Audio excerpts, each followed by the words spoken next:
Winners don't rely on motivation. They rely on small daily habits most people never notice. It's the quiet routines they repeat every day that set them apart. Here are the secret habits winners live by. Habit 1. They start early in their own way. Not just waking up early, but starting their day with intention. Winners decide what matters before the world distracts them. Habit 2. They do hard things first. Instead of avoiding pressure, they face it early.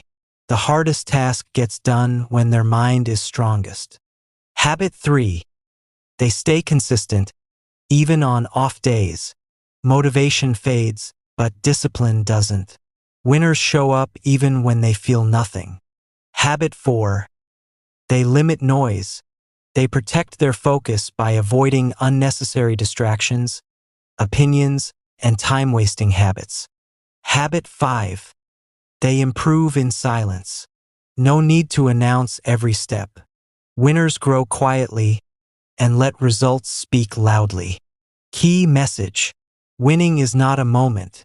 It's a pattern of small decisions repeated every day until they become who you are. Now tell me, which habit do you think separates winners the most?